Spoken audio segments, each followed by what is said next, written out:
जरा सोचिए, सालों की कड़ी मेहनत, रात रात भर जागना और आंखों में एक सरकारी नौकरी का वो चमकता हुआ सपना।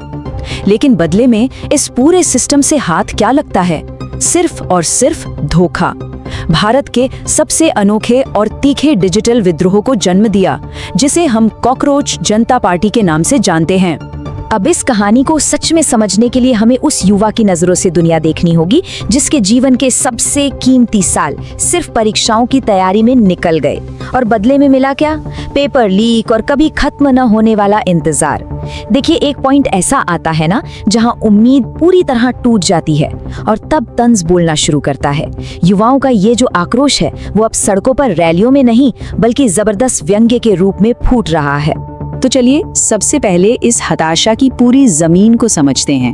आखिर ये पीढ़ी खुद को इतना ठगा हुआ क्यों महसूस कर रही है?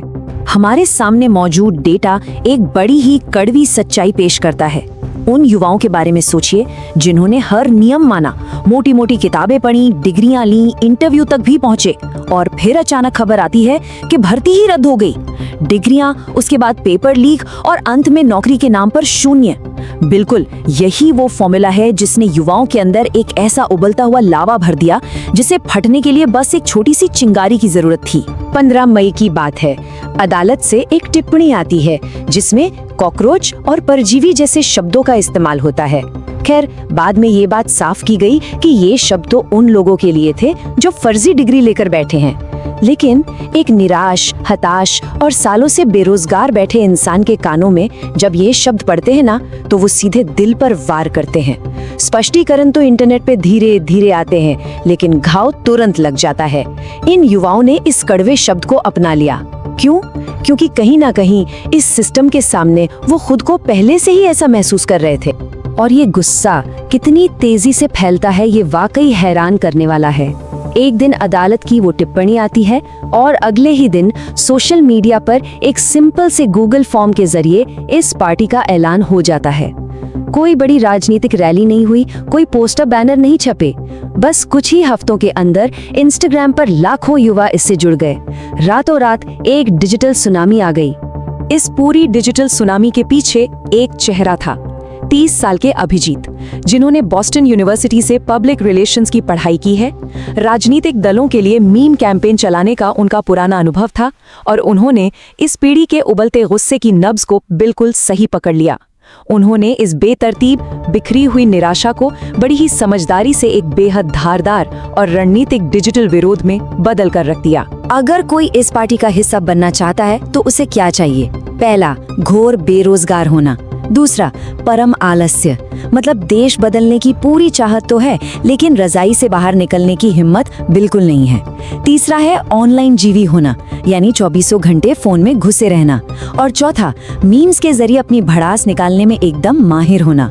सच कहें तो जिन बातों के लिए समाज इन युवाओं को ताने मारता था ना, उन्होंने उन्हीं तानों को अपना सबसे बड़ा और खतरनाक हथियार बना लिया। झंडे, डंडे और भीड़ वाली वो पुरानी राजनीति यहाँ आकर बिल्कुल खत्म हो जाती है।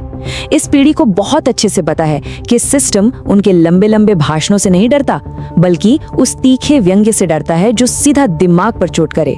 आज के समय में इंटरनेट मीम्स सबसे बड़े राजनीतिक पोस्टर बन गए हैं और ये मीम्स सत्ता की कमियों को उसी के सामने हंसते हंसते बेनकाब कर रहे हैं। इस मजाक के ठीक नीचे जो मांगे रखी गई हैं वो बिल्कुल असली और बहुत ही गंभीर हैं।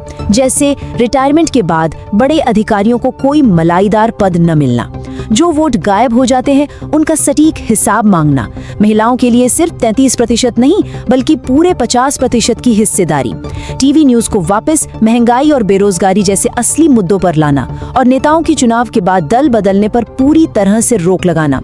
ईमानदारी से कहें तो एक कॉकरोच पार्टी की ये मांगे आज की किसी भी मुख्यधारा की पार्टी से कहीं ज्यादा सुलझी हुई लगती हैं। और यही इस पूरे आंदोलन का सबसे बड़ा विरोधाभास है। बाहर से देखिए तो ये महज आलस्य का, व्यंग्य का और एक कीड़े का प्रतीक नजर आता है, लेकिन जैसे ही हम गहराई में झांकते हैं वहाँ समानता, न्याय और सिस्टम की जवाबदेही की एक बेहद मजबूत आवाज सुनाई देती है। इन स्रोतों को देखकर ये साफ हो जाता है कि ये सिर्फ एक पार्टी नहीं है, बल्कि हमारी प्रशासनिक विफलताओं के सामने रखा गया एक बिल्कुल साफ आईना है। जरा उस दर्द के बारे में सोचिए। हमारे देश का एक पढ़ा लिखा युवा जो कल तक अपने सुनहरे भविष्य और बड़े बड़े सपनों की बात करता था, आज वो खुद को एक कीड़ा या कॉकरोच कहने लगा है। ये कोई डार्क कॉमेडी नहीं है। सच कहूँ तो ये हमारे टूटे हुए सिस्टम की सबसे बड़ी और दुखद त्रासदी है। ये इस बात का सबूत है कि आज के युवाओं को अब ये विश्वास ही नहीं रहा कि इस देश में कोई उनकी परवाह करने वाला भी है। और ध्यान देने वाली बात यह है कि ये दर्द सिर्फ कुछ 100 या 1000 लोगों का नहीं है, 20 लाख, जी हाँ 20 लाख युवाओं का इस अजीब सी डिजिटल छतरी के नीचे जमा होना कोई छोटा मोटा इंटरनेट ट्रेंड नहीं हो सकता। ये संख्या अपने आप में गवाह है उस गहरे सामूहिक मोहभंग की, जहां लाखों युवाओं को ये लगने लगा है कि उनके भविष्य के साथ महज एक बहुत ही क्रूर मजाक किया गया है। तो अंत में इन सभी स्रोतों का विश्लेषण हमें एक बेहद बेचैन कर देने वाले सवाल के साथ छोड़ जाता है। क्या ये सच में सिर्फ इंटरनेट का एक और तमाशा है, या फिर ये एक हताश और छली गई पीढ़ी की अंतिम चेतावनी है, जो अब रोने और मिन्नतें करने के बजाय हंसते हंसते इस पूरी व्यवस्था को कटघरे में खड़ा कर रही है। इस विश्लेषण में हमारे साथ जुड़ने के लिए बहुत बहुत शुक्रिया।